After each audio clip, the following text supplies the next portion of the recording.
Agora, no capítulo 4 de Neemias, nós vamos falar sobre a defesa contra os adversários.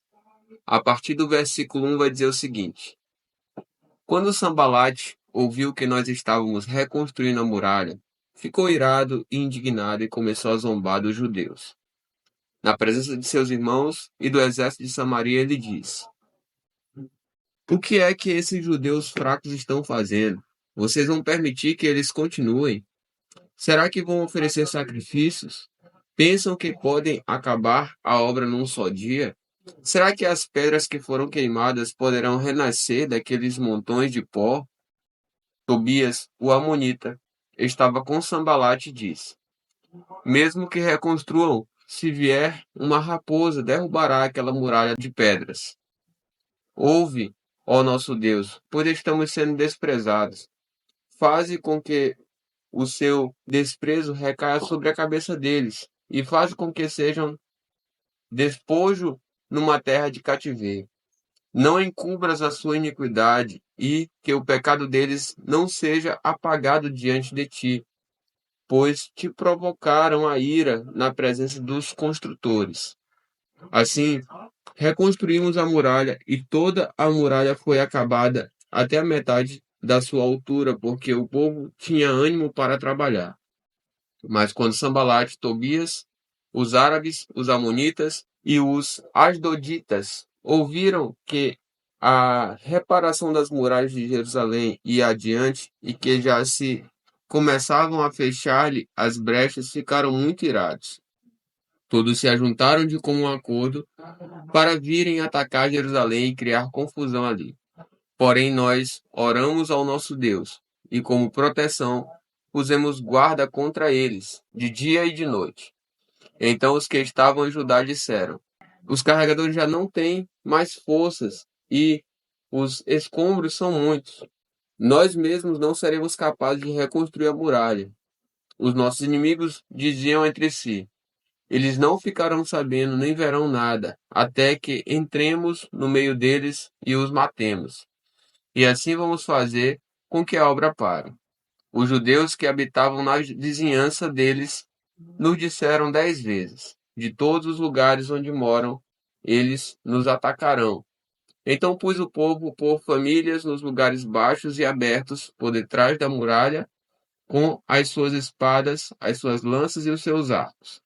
Depois de fazer uma inspeção, levantei-me e disse aos nobres, aos magistrados e ao resto do povo: Não tenham medo deles. Lembrem-se do Senhor, grande e temível, e lutem pelos seus irmãos, seus filhos, suas filhas, pelas mulheres e pela casa de vocês. Quando os nossos inimigos ouviram que nós já sabíamos disso e que Deus tinha frustrado o plano deles, voltamos todos nós para a muralha, cada um à sua obra. Daquele dia em diante, metade dos seus homens trabalhava na obra, e a outra metade empunhava lanças, escudos, arcos e couraças. E os chefes estavam por trás de toda a casa de Judá, que reconstruía a muralha. Os carregadores que, por si mesmo, tomavam as cargas, cada um com uma das mãos fazia a obra e com a outra segurava a arma. Os construtores, cada um trazia sua espada na cintura, enquanto construíam, o que tocava a trombeta estava ao meu lado. E disse aos nobres, aos magistrados e ao resto do povo: Grande e extensa é a obra, e nós estamos espalhados na muralha, longe uns dos outros. No lugar em que ouvirem o som da trombeta, ali reúnam-se em volta de nós. O nosso Deus lutará por nós. Assim trabalhávamos na obra, e metade empunhava as lanças desde o raiar do dia até o anoitecer. Também, nesse mesmo tempo, eu disse ao povo: Cada um de vocês fique em Jerusalém com o seu servo, para que de noite nos sirvam de guarda e de dia trabalhem. Nem eu, nem os meus irmãos, nem os meus servos, nem os homens da guarda que me seguiam tirávamos as nossas roupas, nem mesmo para dormir. Cada um se deitava com as roupas à sua direita. Agora, no capítulo 5 de Neemias, vamos falar sobre as medidas contra a exploração.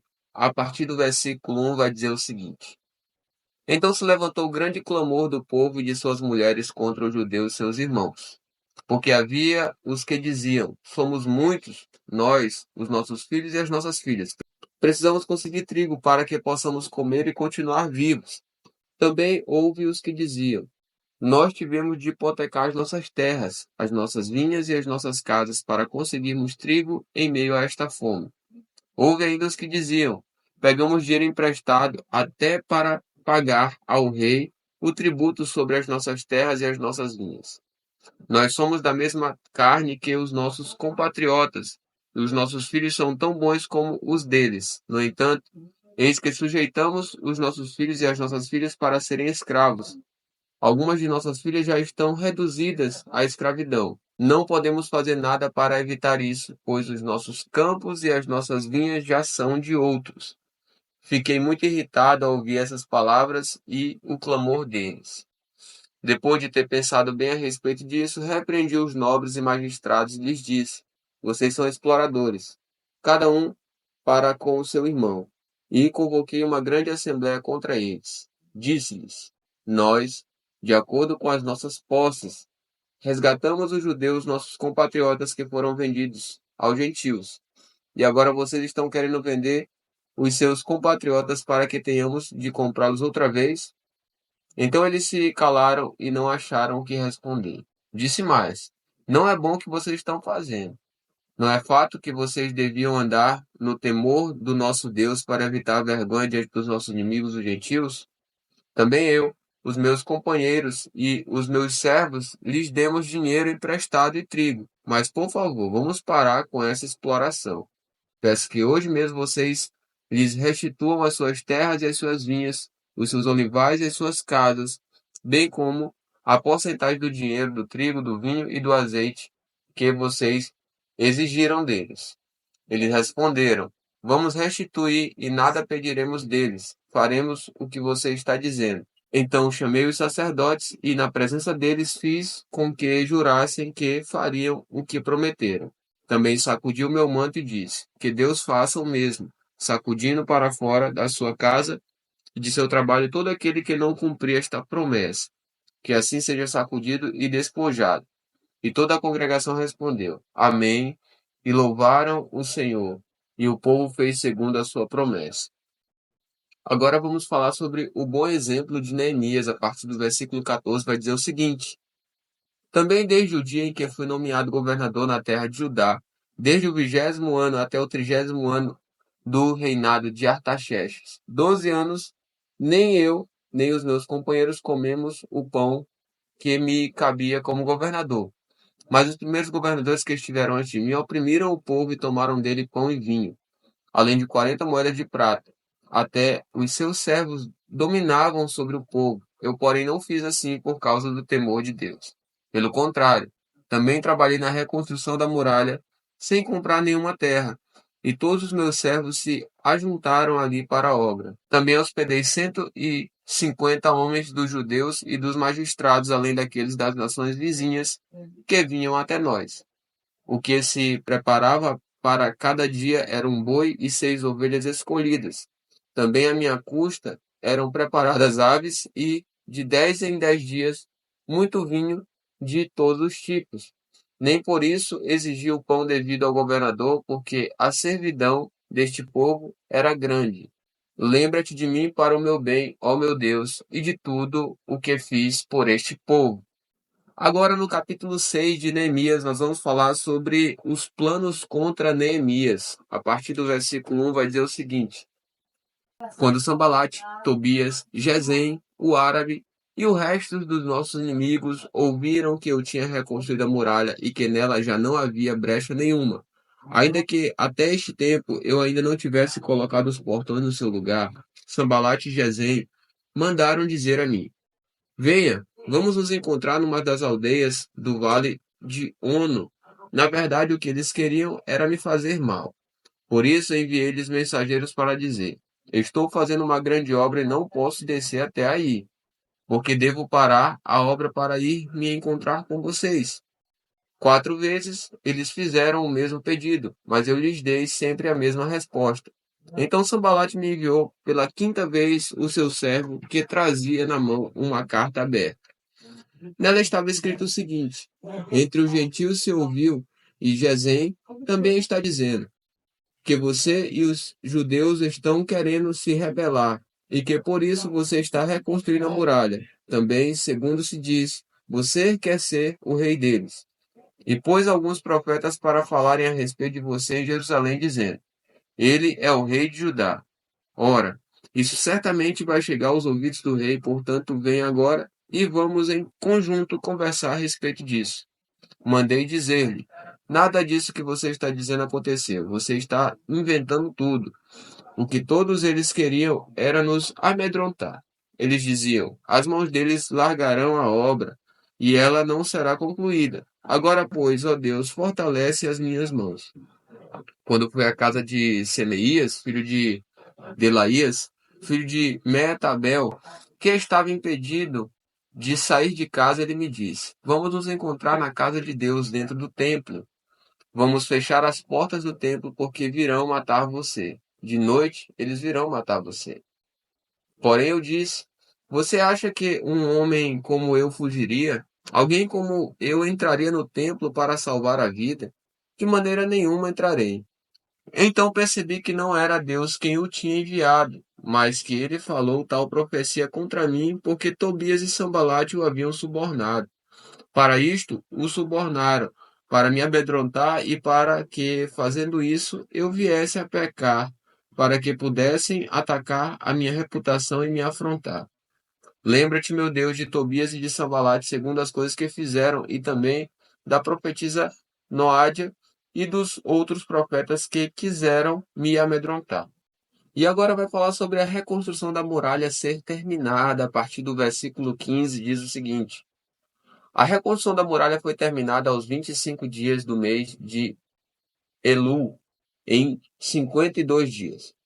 Quando todos os nossos inimigos ouviram isso, todos os gentios à nossa volta temeram e decaíram muito no seu próprio conceito, porque reconheceram que foi por intervenção do nosso Deus que fizemos esta obra. Também naqueles dias, alguns nobres de Judá escreveram muitas cartas a Tobias, e cartas de Tobias vinham para eles, pois muitos em Judá eram aliados dele, porque era genro de Secanias, filho de Ará, e o seu filho Joanã havia casado com a filha de Mesulão, filho de Berequias. Também falavam das suas boas ações na minha presença e levavam a ele as minhas palavras. Tobias escrevia cartas para me amedrontar. E no capítulo 7 de Neemias, ele mesmo estabelece guardas em Jerusalém, vai falar sobre isso a partir do versículo 1. Diz o seguinte: depois de reconstruída a muralha e colocados os portões no seu lugar, estabelecidos os portões, os cantores e os levitas, eu nomeei Anani, meu filho, e Ananias, comandante da fortaleza, para que cuidassem da segurança de Jerusalém. Ananias era homem fiel e temente a Deus, mais do que muitos outros. E eu lhes disse: os portões de Jerusalém não devem ser abertos antes que o sol faça sentir o seu calor. E os portões devem ser fechados e trancados enquanto as guardas ainda estão ali. Escolham guardas entre os moradores de Jerusalém, alguns para que fiquem nos postos de guarda e outros para que fiquem em frente às suas próprias casas. A cidade era espaçosa e grande, mas havia pouca gente nela, e as casas ainda não haviam sido reconstruídas.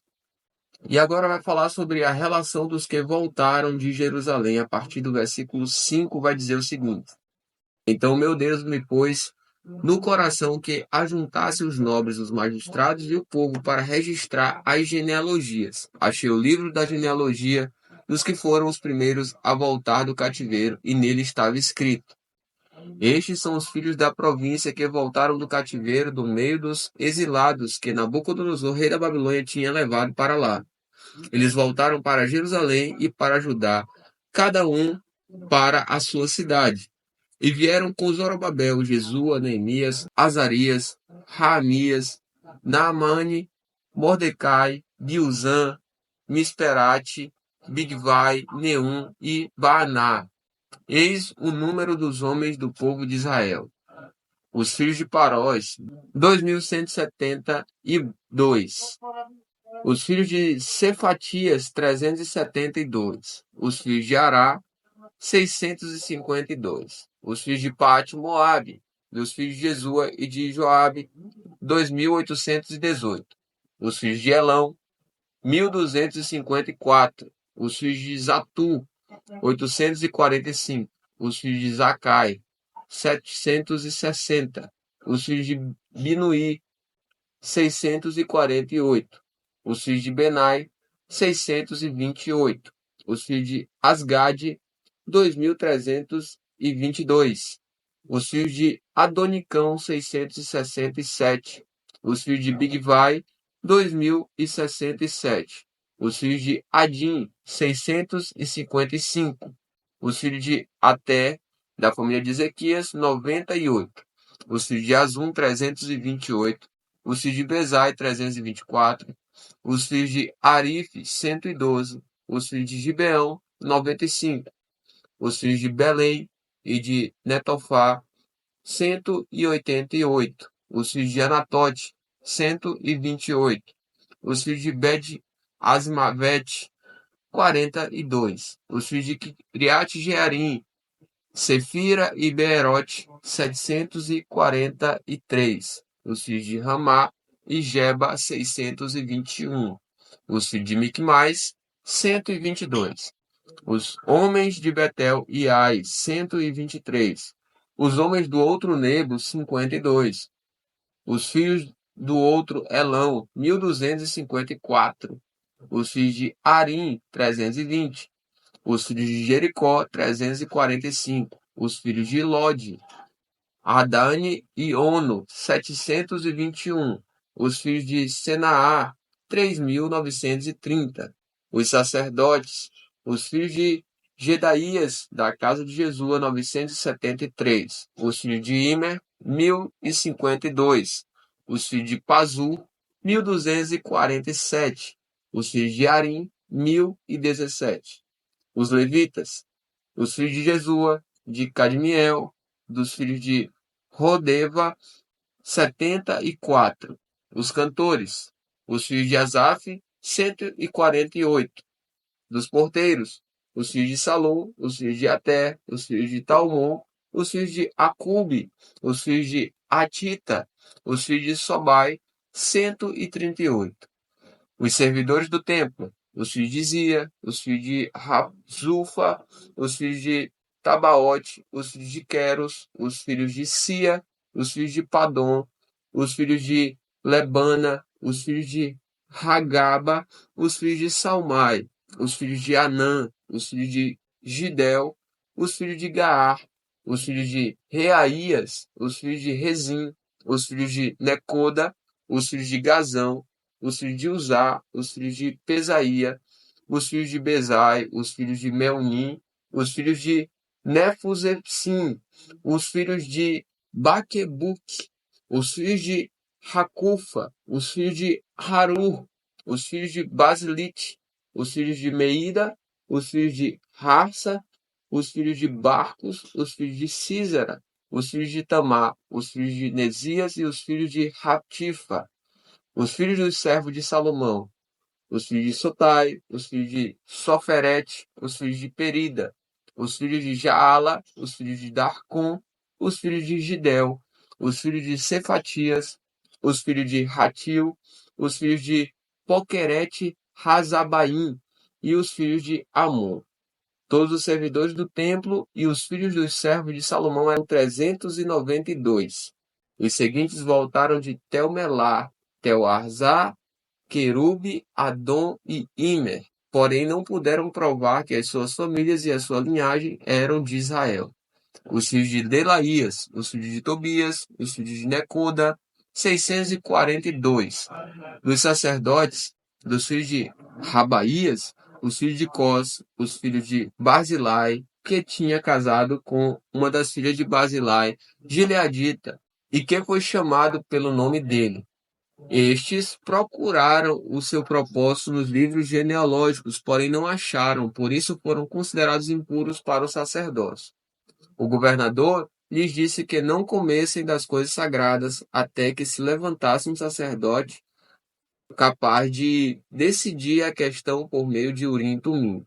Toda esta congregação junta era de 42.360. além dos seus servos e das suas servas, que eram 7.337. Havia também 245 cantores e cantoras. Os seus cavalos eram 736, as suas mulas 245, os camelos eram 435 e os jumentos 6.720. E aí eu falo também sobre as contribuições para o templo, a partir do versículo 70.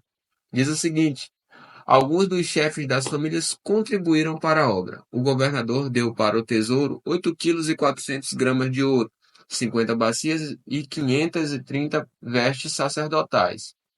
E alguns mais dos chefes das famílias deram para o tesouro da obra 168 quilos de ouro e 1.300 quilos de prata. O que o restante do povo deu foram 168 quilos de ouro, 1.200 quilos de prata e 67 vestes sacerdotais. Os sacerdotes, os levitas, os porteiros, os cantores, alguns do povo, os servidores do templo e todo Israel moravam nas suas cidades.